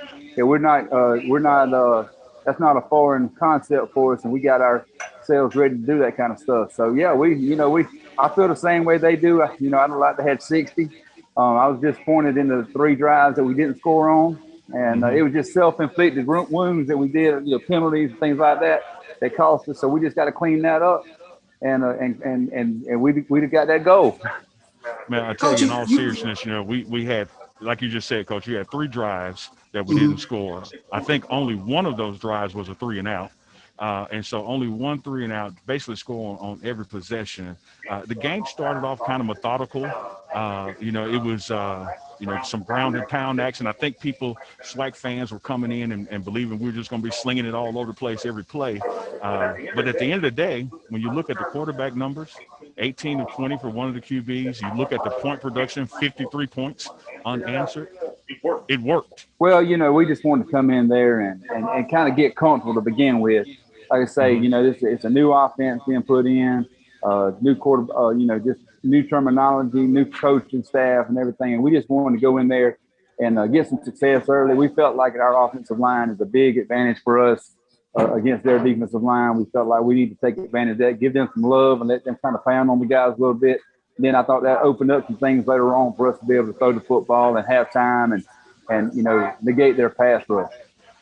Coach, let me ask you, you rushed for 186 yards last week, and you, like Neil said, it was methodical. You seem to want to feature the running game. Kamani Clark, he rushed for 94 yards last week.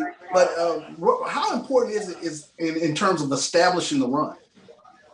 Well, I think particularly this spring, it really is. We got to just get ourselves comfortable and get our quarterbacks comfortable in our system and get them so they understand what we're trying to accomplish in the passing game and to put them in situations where, defenses aren't allowed to just blitz them all the time and we will have a cleaner pocket for them to throw out of. Because when a defense has to worry about their run game, they're less likely to start sending these exotic blitzes and things like that get your quarterback in trouble and hurt his confidence. So like I say, it's a deal where we're just trying to build confidence at that position. And I tell you what, his this week he's had a great week of practice this past week, coming off that performance. It exceeded our expectations, being 18 of 20, something yards, passing 3 touchdowns. I mean, that was just a phenomenal day for Jalen. Really, really proud of his performance. And then Quincy came off the bench and did some good things for us as well and got some quality reps. So, it's just a deal where, we want, obviously, my pedigree and what I want to do is throw the football more. So we're trying to get ourselves to where we can be more successful in the air with that. But like I said, we just got to take baby steps right now. We got to be able to run the football and get our quarterbacks in situations where they can gain that confidence and put our offense in situations where we can just keep moving the ball down the field. And, there's nothing wrong with being methodical because that'll take the heart out of people. And that's what we like to do. Mm-hmm. Yeah, well said, Coach. Now, let me ask you this, because it's a fine line we're riding this spring. We are practicing to win games. We are playing to win games. But with a new administration, there's also some degree, I'd imagine, of evaluation still occurring. How is that game management process about getting guys minutes so you can see them with game speed, but also making sure you're doing the things that get that W, because that's what we're working for? Well, it is a challenge because, we are getting prepared. We're playing games here in the spring, and last time I checked, they're turning the scoreboard on, and they're going to keep scoring. And anytime they keep scoring, we want to win. So it's one of those deals. But at the same time, we want to continue to prepare for the future and for the fall and going into that as well. So it does present a challenge for us because we got guys that are on the roster that we want to keep them focused and in tune to what we're doing. We don't want them to put them on the back burner and think that we forgot about them. So like I say, they're part of our future. They're here at Jackson State. And but at the same time, like I said, we got to just manage that, and it does make it very difficult. But it's what we got to do to be successful. And I thought we did have done a good job, especially in the last couple of weeks. Now that we kind of got in game week mode, that we're able to develop practice plans in a way that allows us to prepare for the games in the spring, but also keep our guys sharp that are going to be playing for us in the fall that have come in that we all know are going to be on the field come August. No doubt. Well, Coach Pollard, we really appreciate you coming in and providing some insight with regards to the game last week against Edward Waters. You're a friend of the podcast. Always feel free to come back in and share as much as you want to from offensive. Guys, I tell you what, this environment here, this is a great place to be. I got a text this morning saying be here at 1:00. He said, and he sent me a Zoom link in case I couldn't make it. I was like, man, I'm going to Stamps now. We this morning. We're going to Stamps. We're gonna eat. So that's we here. It's a great environment. Got a lot of fans here. The cooks back there busy. They making them burgers up. And the rumors I heard about the place are true because I'm looking at that hamburger there. It's gonna take me a couple of days to finish that, but I'm gonna try. Yes, indeed, no doubt. But Coach Pollard, as Chuck said, man, anytime 1400 Club podcast Tiger Talk is here for you guys. We support athletics and promote the brand. You guys are doing an excellent job. So let me officially welcome you to Jackson, Mississippi, because now you're standing in Stamp Burgers. That's right. Well, I tell you what. We couldn't be happier to be here. My wife and I are so happy to be here in Jackson, Mississippi, be here at Jackson State University. Great people I'm working with, great community, great fan base. I tell you what, the first thing that she told me when I got home after the game the other night, she said the band reminds her of our high school band when we went to high school, the Boone. And I told her, I said they're pretty good, and she was like, yeah, she was impressed with them, and I was as well. So just the whole atmosphere last Sunday was just an awesome experience, and we just looking forward to more. Oh, it gets better. It gets better. That's right. Yes, sir. Well, make sure you get you a burger, Coach.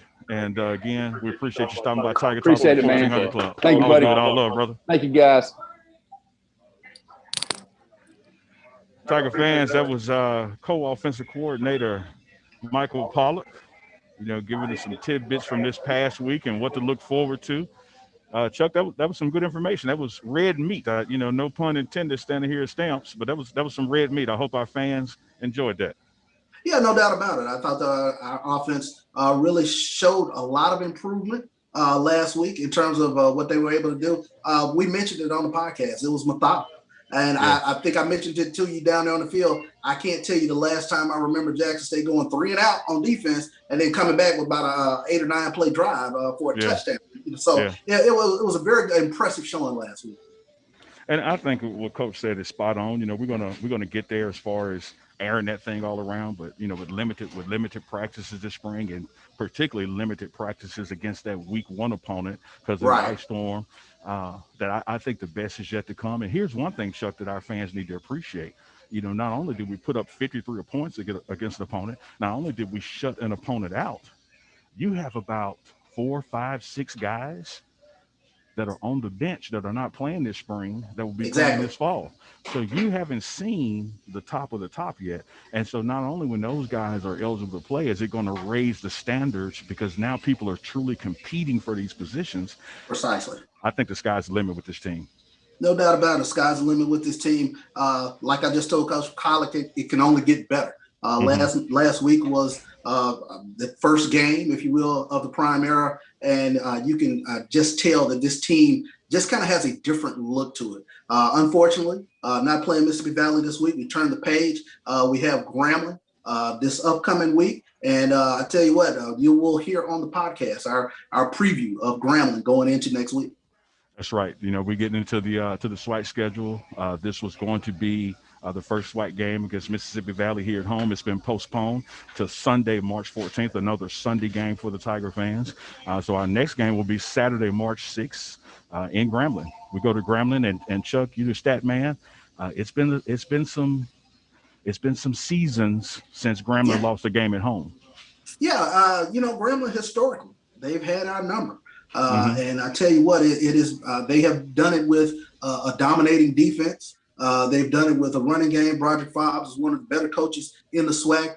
It is definitely taking a step up in weight class to play this Grambling Tiger football team. But I like the look of this young Jackson State football team. I think we're on to something. Yes, sir. Well, we're going to take this final break, and then we're going to come back and close out this live episode from Stamps Burgers with Tiger Talk with the 1400 Club. And I'm going to get this mask off, Chuck, and I'm going to get one of the cheeseburgers with everything, grilled onions. We're going in, Chuck.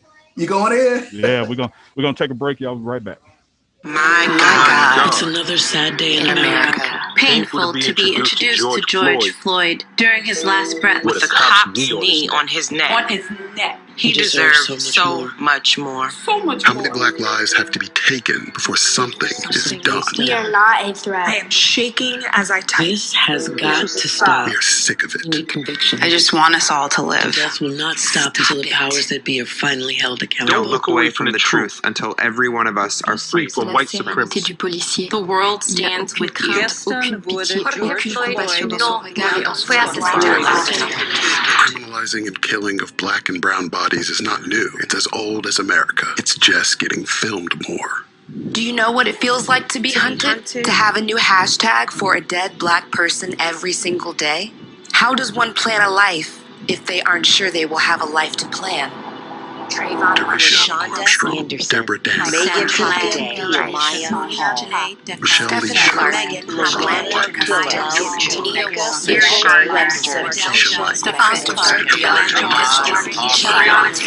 George Floyd.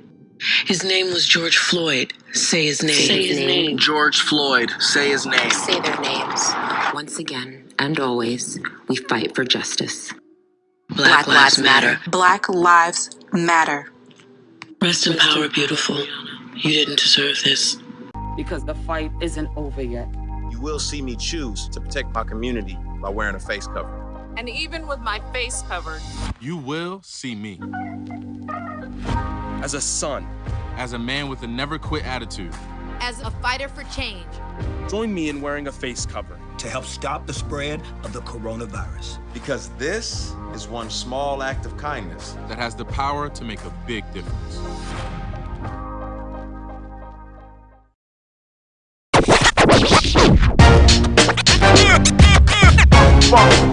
It's like a loop machine. All around town, people trying to get down. My God.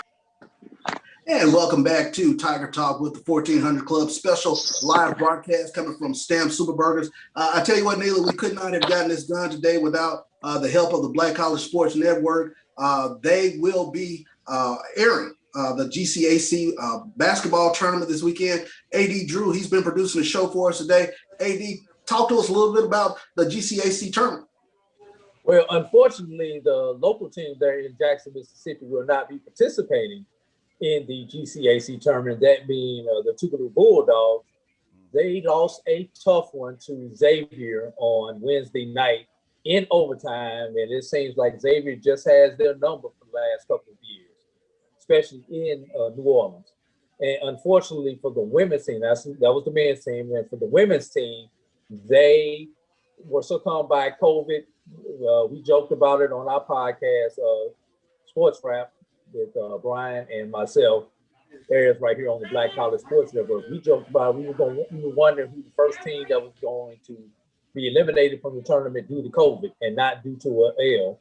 And less than 24 hours later, it was announced that Tougaloo's women were not participating in the GCAC tournament due to COVID. And then 24 hours later, Dillard's men were out of the tournament due to COVID. So just an unfortunate team.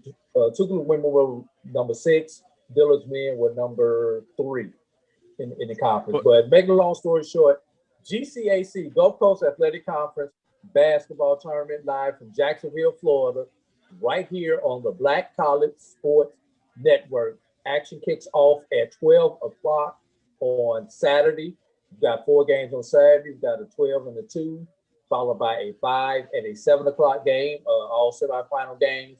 Then we'll come back at 2 o'clock on Sunday for the women's championship, followed by the men's championship at 5 o'clock on Sunday. And all those times are Eastern time that I just mentioned. So it just goes back for y'all in the Midwest there. Sure thing. Outstanding, outstanding. So let me echo what Chuck said, AD. We appreciate this partnership with the Black College Sports Network, promoting all HBCUs. We wear the hat of 1400 Lynch Street, the I love, but this association with all the Black College Sports and the work that you guys are doing, all the way over to Dr. Cavill in the Houston area, the work he's doing on Tuesday nights with the Inside the HBCU Sports Lab is truly a partnership. And we were looking forward, y'all, as a HBCU in Jackson to Tougaloo moving further into that tournament, and we were going to do some special things. And AD hit us and said, "Oh man, it was another tough one." With Tougaloo's men's team. I think was it an overtime loss or almost an overtime? It was overtime. And for some reason, those 2 teams go to overtime. They went to overtime 2 times last year. One of those being in the GCAC championship, and this year in one of their 2 earlier matches went to overtime.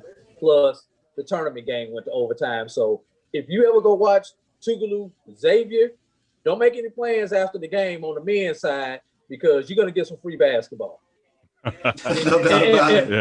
one other thing, I didn't have a Jackson State shirt to put on, so I did the next best thing to show my love for Coach Prime.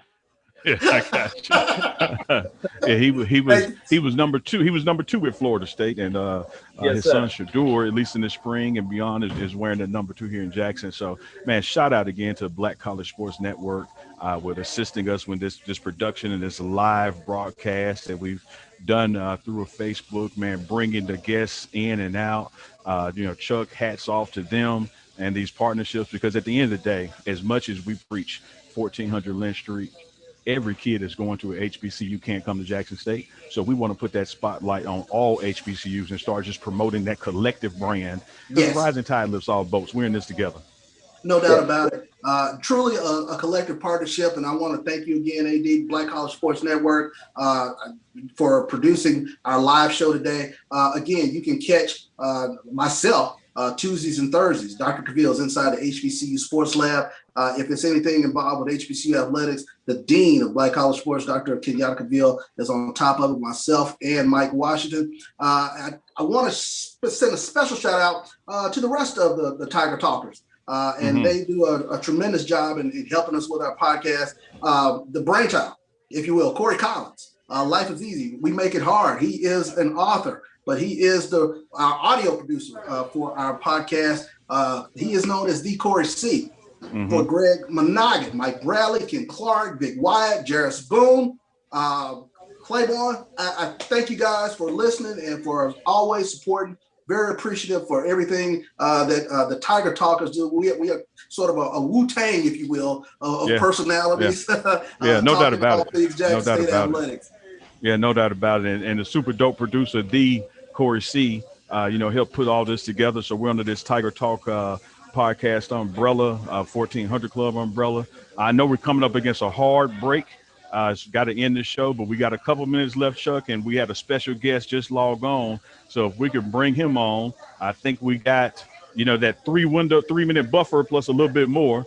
So there he is right there. Stay smooth. Hey, guys, how y'all doing? Hey, doing good, Jimmy. Homeboy, hey, all good, brother. Here at Stamps Superburgers, glad you could make it, man. We were running into a hard close. We had about 3 minutes left in the show, but we added a little buffer because we got Team 82 in the house. That's right. So Tiger fans out there, man, welcome to Tiger Talk with the 1400 Club live from Stamps Superburgers.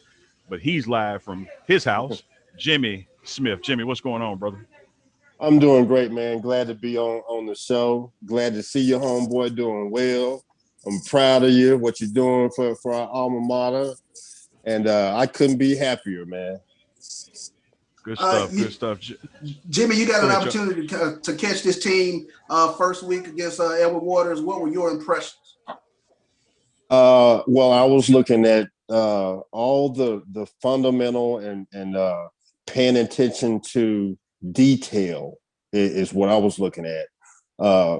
Just to go back a little, our previous coaches, it was hard for me to watch a football game, so I understood why people were tailgating and not in the stadium, because the quality of football wasn't there. Yeah. I see that now. The quality of football and what these guys need to be learning in order for them to possibly advance themselves into the next level, which is the NFL. I see that. I saw that this past weekend. I saw the entire secondary, their stances down, the way they're backpedaling in unison. Everybody was looking good. I saw the receivers coming off the ball. I saw them in the proper stances. I saw the offensive line. I saw the defensive line. And that's getting back to the basic fundamentals of football. And by Coach Prime installing this into our program, now these guys have a legitimate shot to develop into a possible NFL project. Well, I tell you, Jimmy, those are wise words coming from a guy who went to Jackson State, 1400 Lynch Street, and did just that to go to the next level to the NFL, become the all-time leading receiver in Jacksonville Jaguars history, have your name established up there in the Pride, their ring of honor, if you will. And I personally think, and I think the Jackson State family believes that you're going to get you one of those gold jackets, that we have 4 Hall of Famers, but we're going to get a 5th one, possibly a 6th one. So we're looking forward to that, man. And to hear your commentary about what you saw for the team, just down to the detail, looking at those defensive stances, Jimmy, like when you heard that Coach Prime was coming to Jackson State, as an NFL guy yourself that played at Jackson State, what did you feel? What did it mean to you? Man, it was the best feeling in the world because before our history with the gym that I opened with Team 82. The reason it became Team 82 is because I was trying to take to Jackson State and install in their program some of these things, like stressing the importance of diet and nutrition, stressing the importance of a solid off-season workout program for those athletes so they can at least pass the look test, at least look like, when we turn on a team and we see these SEC teams, at least look like those athletes and look like a potential NFL player. And with Coach Prime, I knew that he was just going to bring so much more than even what I envisioned. With him having his media team there. This is all recruiting, because when these young athletes, pick their phones up and turn on YouTube, it's every day you're going to see a TV show.